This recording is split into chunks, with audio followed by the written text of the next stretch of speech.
I want to give some credit to Jill Stein of the Green Party for something that I just noticed recently is that she's getting a lot of national press at the moment because of her push for the recount in those key states. And this is something that I've been saying is that, left-wing parties, they have to make the news. She's getting more press right now than she was receiving during the election. Now the election is over, maybe she's not as much of a threat, so they're willing to cover her. So that might be part of it. But she's interjected herself in the Green Party into the national conversation. And you're not going to get news naturally. They're not going to just cover you just because you're running. You have to make the story. And she made the story here. Now, I don't know if I actually agree with the recount.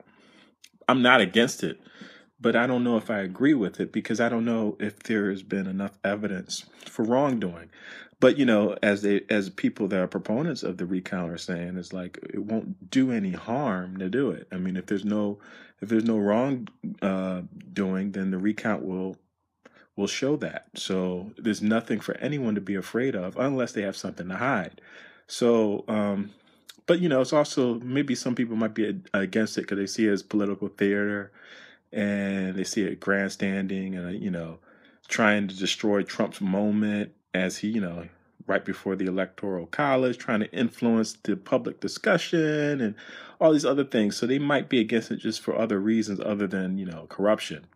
But I think it's a good thing. Now the thing is, the Green Party or anybody left of center has to kind of do this all the time. They have to try to find ways where they can enter the national conversation any way that they can. I mean, you just had the thing happening in the Dakotas with the Native American protests over that pipeline.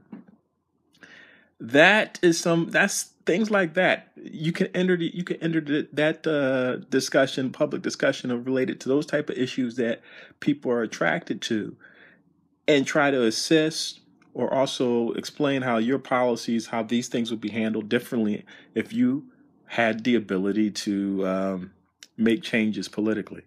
So I think this is a really good thing that the Green Party is doing right now. Hopefully they'll keep it up so that they can actually be a factor in national or even local elections.